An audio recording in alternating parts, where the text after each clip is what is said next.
That's the level of urgency this guy had. He just went like, click, like scan, we're good. For a pool of water that's probably like 20 feet long. Just looked at the beginning part and was like kind of flashed it ahead. He's like, all right, we're good. And it was at that point in my head I realized, holy shit, this guy's not lighting the way for us to walk. He's checking for crocodiles in the water. Speaking of Hungary, we had an experience at the Baiano Caves that I thought would be fun to start off with before we get into the science stuff. And, you know, there's an overlap with it too. So maybe we'll get into some scientific analysis. But I thought we could walk through that experience now, having a few weeks to look back on it and sort of tell the story of how we both experienced that moment differently. And then like after the fact, we ended up, I think, feeling on a very similar plane emotionally about what we just went through, but we definitely had two different reactions while it was going on. So I'll start off the story, but so down in Panama, we made a trip to a place called the Baiano Caves. And this place is part of a weekend experience most of the time. So people will go there. You stay in a sort of hut, like a little luxury hut on an island. And one of the tours that they give on this isolated island or nearby the isolated island is that you go through a cave, which sounds wonderful, which sounds something that we've both done before. And I'm going into it, I'm thinking like, oh my God, this is great. Let's do this. And the thing that they told us beforehand, or told you because you booked it and what it said on the website, you told me, and you can correct me if I'm forgetting anything, but you shouldn't go on this cave tour if you are afraid of the dark. Well, so no, not quite. I booked the tour, having read essentially nothing about it. And I just know like these caves looked cool. I didn't even know we were going to walk through water or anything. These are like informations that we looked after the fact. Okay. So it's after the fact. And what was this information? So essentially they're saying that you're going to be... I'm listening. I'm just plugging in the laptop. Essentially they're saying... we're going to be walking through water, so, you know, have shoes adapted for that. And, you know, we're going into a cave. So, you know, any cave animals or insects that you could encounter in really any cave anywhere. Maybe avoid, you know, there's going to be bats, there's going to be insects. So, you know, if you're like scared of any of those, then maybe this isn't for you. But that was kind of limited to like anything you can think of you would find in really any cave in the world. Yeah, so they did give us fair warnings, almost like a fear allergy. Like if you're scared of anything that makes you feel a certain type of way, gives you a reaction, this is what's in the cave. And after the fact, we looked that up. But going into it, we just thought normal cave tour. Yeah, I mean, to be fair, yeah, we could have maybe looked a bit more into it. I should have looked more into it. But in our defense, as we were heading there, they didn't really say anything about.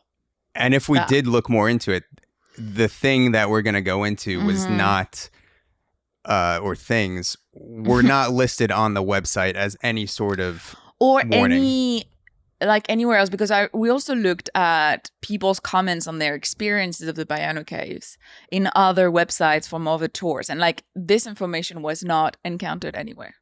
Who I think are bots. I think they hired people to give rave reviews of the cave to not go into the potential disasters that can happen once you go on the tour. Or maybe they just weren't there.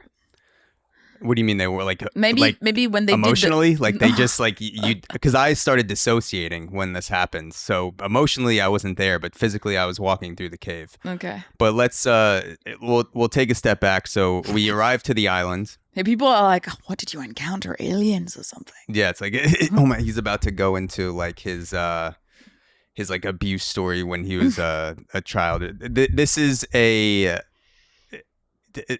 happened 2.5 weeks ago, so we've had time to sort of process it a little bit. Yeah, that's what, like, if you experience intense trauma, like 2 weeks, I think is enough. Like, stop crying about it. That's why we're recording. We record You're still things. crying about it.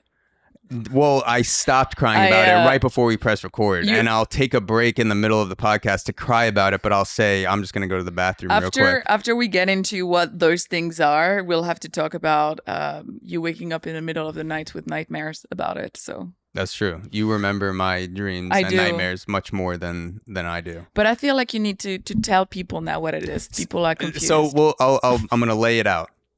We go up to the island. We're going up to the where you stay. It's where the luxury huts are.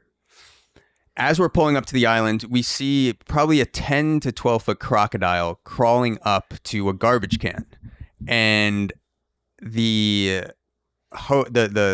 driver of the boat, who lives and works on the island, did not seem fazed by this at all. So to me, I was like, is this a normal thing? There's this crocodiles crawling around the island, literally like 30 to 50 feet where we were staying back on the beach.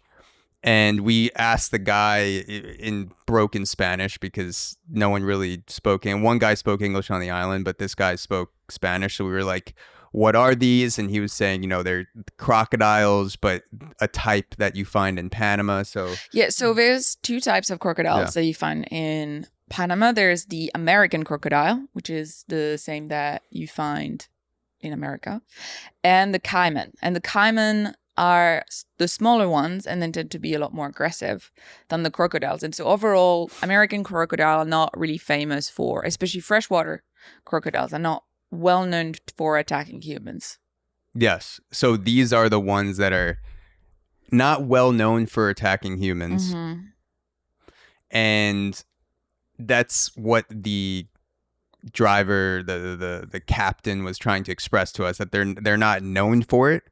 After the fact, we looked up that there are a few incidences where attacks have happened in Panama, but the way the guy phrased it was like, they're not known for it. And he didn't say anything beyond that. So we're like, okay, they're around the island in the water, kind of on the outskirts. We're not going to go swimming without a kayak. We're not just going to like jump into the water, because it sounds like there's a lot here. And after that, I'm like, okay, good to know. We'll be on the cave tour. We'll be, in the kayak tour. We're not going to be swimming around and encountering these crocodiles. Like, that would be crazy to go out of our way and like induce an encounter when we know they're crawling around. And then was it that same day when we went to the cave? Yeah. So later that day, we embark on a boat going towards the cave with the same captain guy, and then there was one other guy who took us on the tour. Both don't speak English, so we're communicating in broken Spanglish the entire time. We get up to the cave.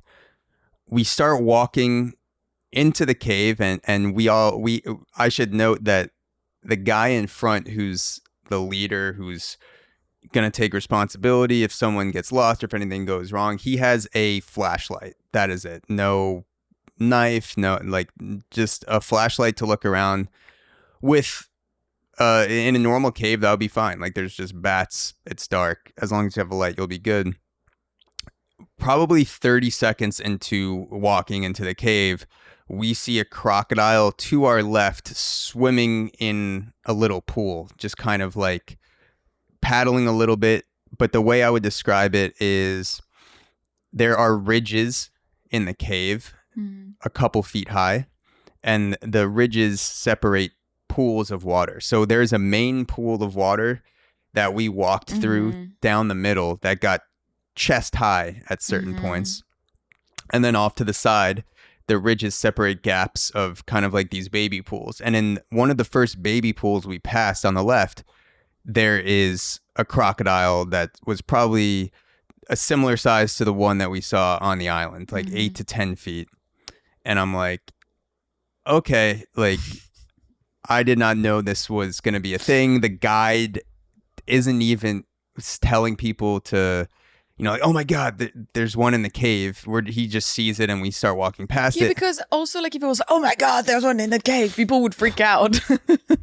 But but his reaction, and that's exactly why I'm not a tour guide. I'd be like, oh my God, and then just fucking run the other direction and leave everyone to every man to himself. I'd be running away. Leave me 5 stars if you survive. Throw the children in first. Yes. You've been great. See ya. So the crocodile and the guide sees the crocodile, and he has a reaction that lets me know that this is completely normal. There's crocodile. There's not just a crocodile, but there's probably crocodiles in this cave. And at this point, I don't say anything to you about it. You don't say anything to me. The group also spoke Spanish. Everyone besides us was speaking Spanish. They didn't try to speak English. If they knew it, they weren't really communicating in that way. And so I just kind of log that in the back of my mind. And then we get to probably like 4 or 5 minutes further into the tour. And at this point, I don't know if you saw the same things that I did, because for about like 10 to 15 minutes, I would say, at different intervals throughout the cave, I was towards the front with the guide, and then you were kind of lagging behind. There was a second group. It was like a first group with me and a couple. Okay, I wasn't lagging behind. I was taking pictures. It wasn't like I was struggling or anything. Don't make it sound like this was like a difficult thing. You were breathing very heavily, taking photographs. It was a easy walk, but sometimes we had to walk through water, but like overall it wasn't anything challenging. Sure. About 5 minutes after we saw the first crocodile in the cave, there's another pool on the right. And these ridges are only about like a foot high. So if a crocodile wanted to come over this ridge, they literally just hop in and they're in the water and they can do whatever they want to. You're in the crocodile's home. Right. There's another crocodile that looks a little bigger on the right in a baby pool about 5 minutes after that. Ultimately, I lost count, but there was definitely at least 4 or 5 crocodiles. 4 or 5. Yeah. And I see that crocodile, and at this point, my heart rate starts to go up more than just being in a cave. And I'm thinking, holy shit. All right, at least we're ankle deep at this point. Mm-hmm. And I'm not thinking about the other stuff in the cave. Then we get to an area where the water is about 4.5 feet tall, and we're walking through. And I remember it was literally like at the level of my nipples, which is like, I'm 6 feet tall, so maybe like 8 inches to 10 inches less than that.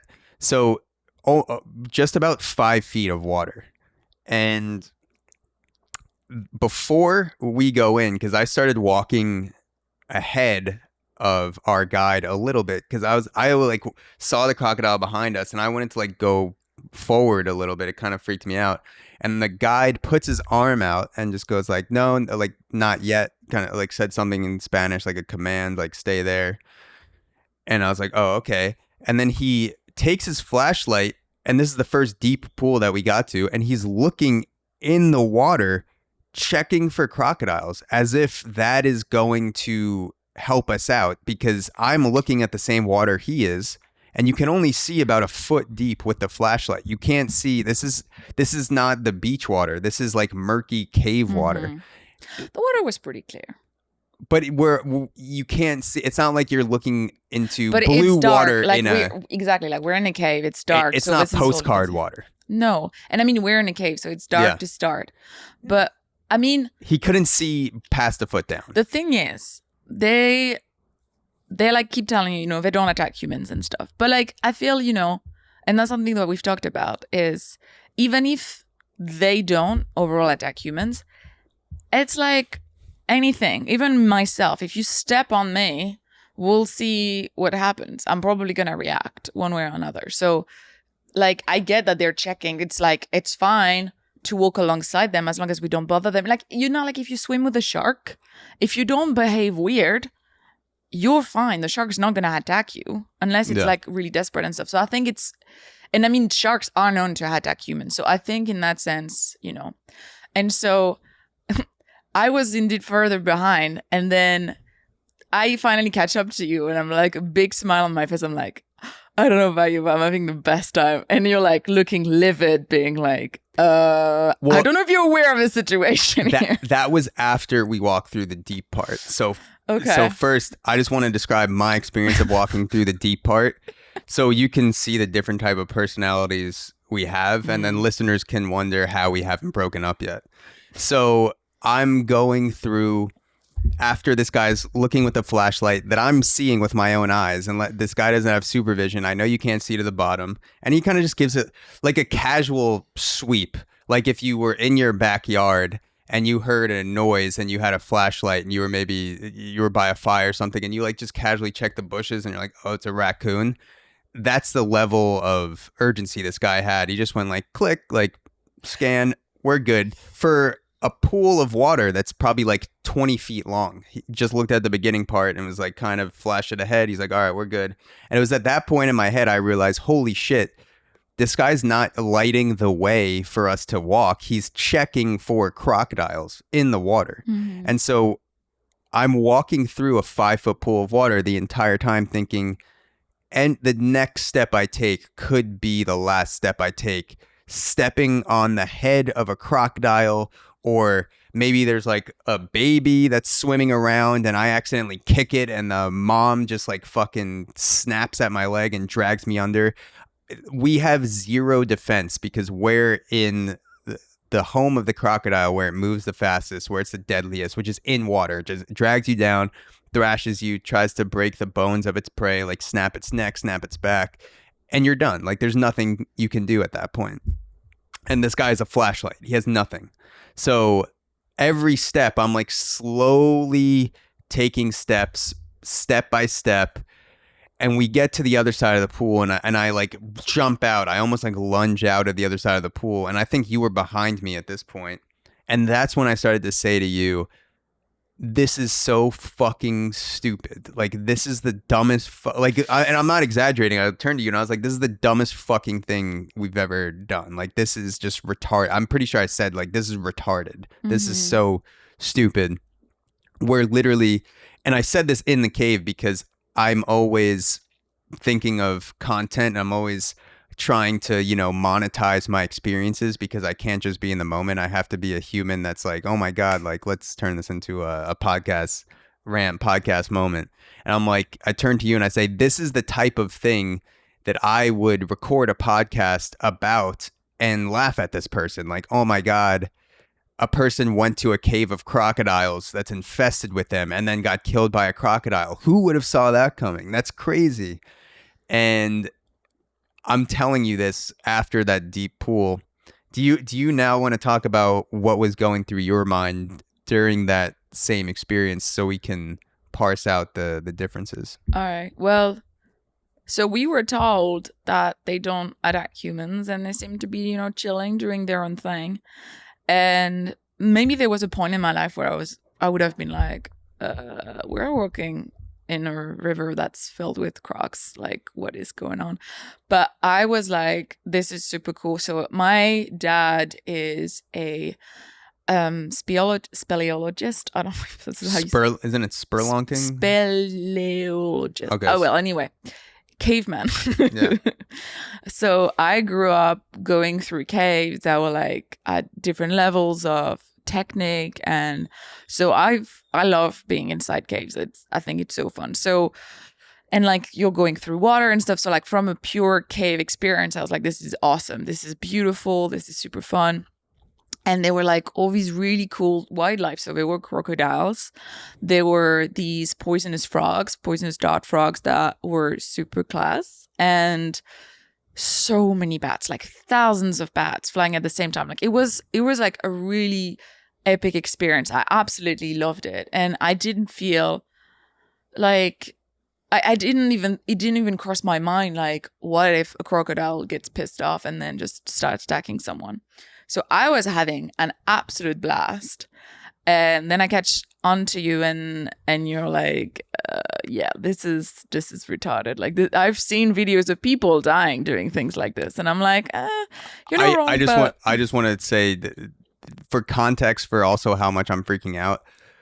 days before this, I watched a video on Reddit of a guy gets snatched out of his kayak in the Nile by a crocodile. So I had some extra. But Nile crocodiles are like an entire other species of different. crocodile. I will concede that these were not the deadliest crocodiles on the planet, but they're still crocodiles, and we haven't even gotten to the biggest one yet. But I have encountered Nile crocodiles actually. Oh, so you have? Okay. Mm-hmm. Yeah, I didn't try to like. Were you in a cave and the guy, a tour guide, told you not to worry? And they were like those domesticated crocodiles, which was super weird and totally unethical. And they had like baby crocodiles, some of them with their mouth tied up. You can put a crocodile in a house, but you can never domesticate a crocodile. That's like saying a domesticated bear. Well, exactly. Like they were like crocodiles that were caught in the Nile and people just put them in their houses. And in general, it was like baby crocodiles because you can't really tackle a full adult. I mean, some people try and some don't make it. Yeah. But one thing that we read afterwards is that Nile crocodiles are like insane. And there's one, I think, called Gustavo. Something. Yeah. That's allegedly killed 200 people. Yeah. But these are not such crocodiles. These are like chill crocodiles. And I mean, I'm sure like any other animal, like don't mess with them. And also just don't mess with wildlife in general.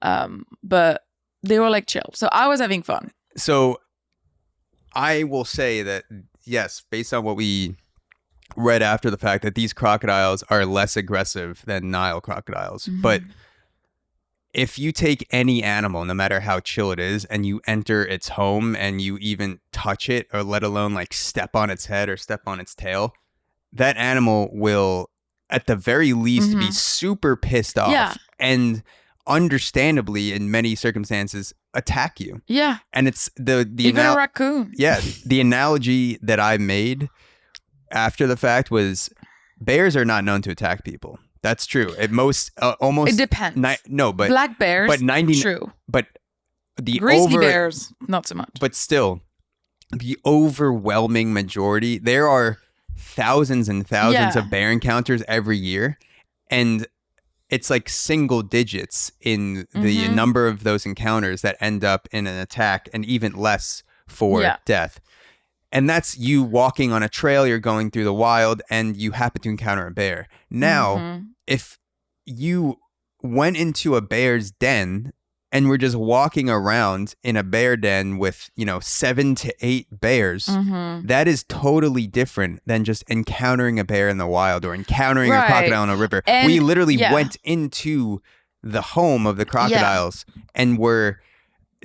that to me was why I was so freaked out, because I was like, we're not just happening to encounter a crocodile. We're like in their home. We're seeking them out. We just saw like 7 in 40 minutes. Like, this is crazy. I love that we went from like there's 4 or 5 to 7 to 8. We saw 97 crocodiles in 3 minutes. Like, it was absolutely insane. No, I mean, I agree. And I think a big factor as well is like we're walking through a dark cave, like where we use flashlights to even see where we're stepping. And so I think that would also be a different thing if we were walking through a den where it's like we could accidentally step on a bear's foot.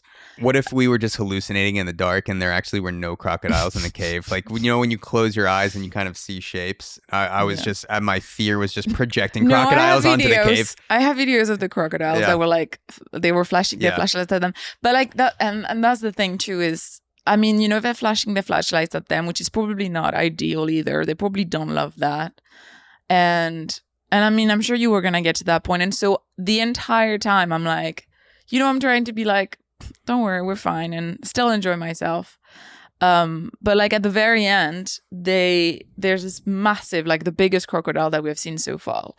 The king of the cave that's just chilling on a rock, minding his own business, and people just start throwing like pieces of wood at it to just get a reaction. Like, you're at a freaking zoo, which you shouldn't do. Like, don't ever bother an animal. Just leave the animal the F alone. And then the guide starts coming towards that person throwing like pieces of wood at it.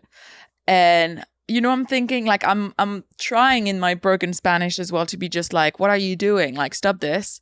And the guide, which I think is about to stop that first guy from bothering the crocodile, kind of pushing him slightly to the side and start throwing rocks at it, being like, no, this is not how you do it. You gotta aim with bigger rocks. Yeah. And I'm just like, why are you doing this? Like, it's just like, it's fine, they don't attack humans. Like, well, first of all, they might, because like, even me, if you start throwing rocks at me, I'm gonna show teeth.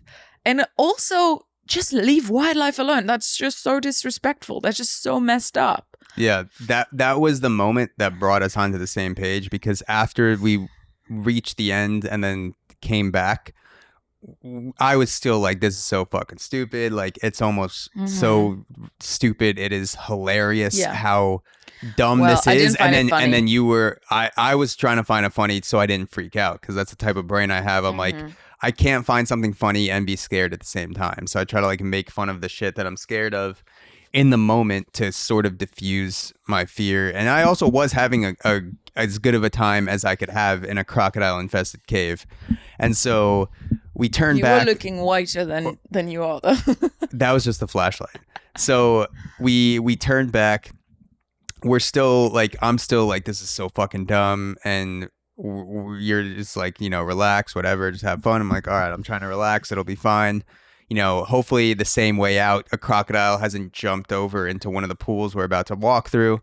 And on the way out, like you said, we see the biggest crocodile we've seen the entire time. Like, I think it was at least 14 feet, maybe 16 feet, chilling on the left side of the cave on a ledge. So it wasn't even separated by a pool at this point. It was literally, we're walking out towards the entrance. We could have touched it. Yeah. We're maybe about like 7-8 feet away, walking through the center of the cave, and then the crocodile, like maybe like a little more from me to you, like if it was at the window. Right.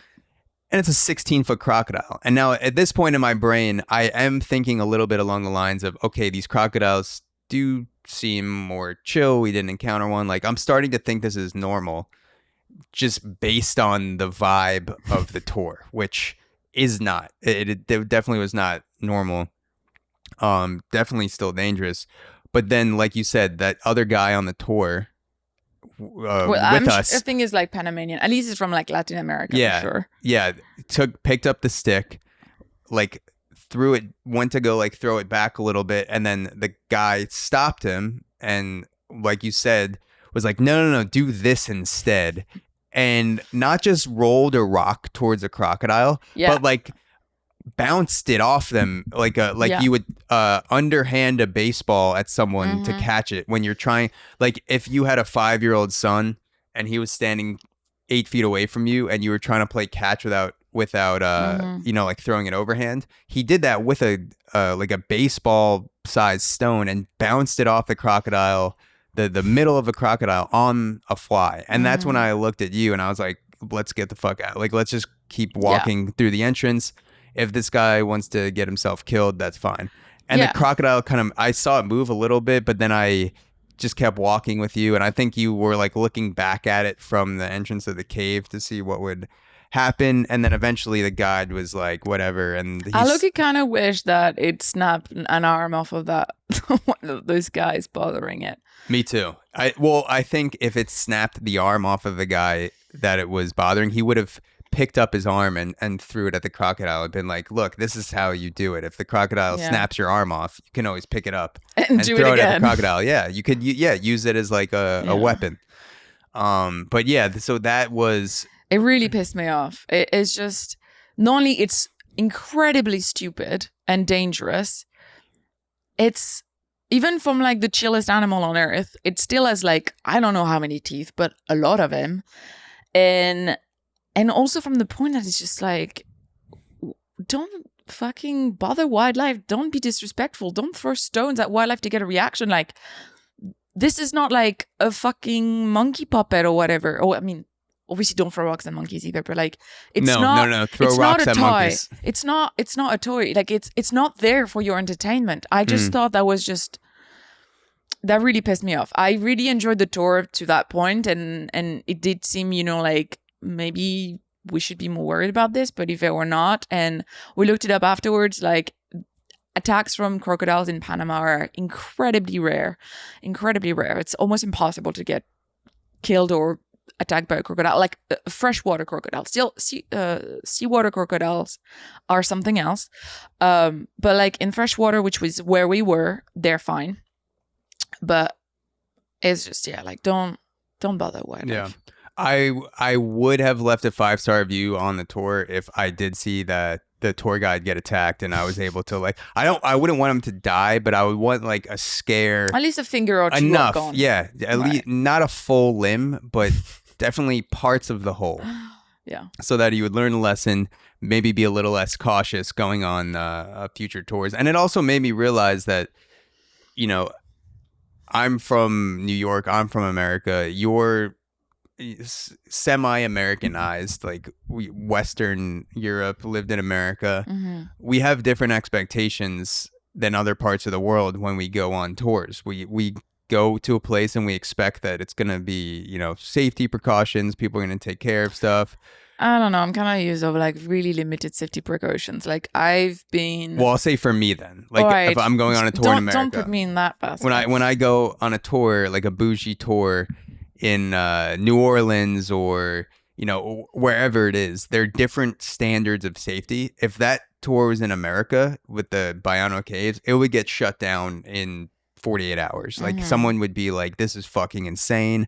But Panama, just in different countries around the world, like especially more developing countries, just have different standards of safety. And I'm glad we made it through that experience. And I'm also aware of, like if you see a tour that's, you know, 4.8 in the Congo, like just be aware that they might just be driving around like an open Jeep Wrangler next to tigers and lions. Like that just, and they're not known to attack people. It has happened, but like they're not known for it. And that's like their safety. It's like informing people that the animals that we're going to drive up next to or even throw stuff at are not known to attack.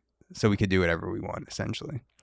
Yeah, I felt like it was a bit of that where it's kind of like show offy, you know, being like, I'm the king of the cave. Like, I'm not scared of these crocodiles. They don't attack humans. I'm fine.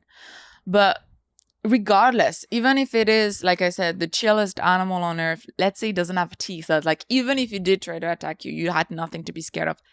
If it was a raccoon, you know, just leave him the fuck alone.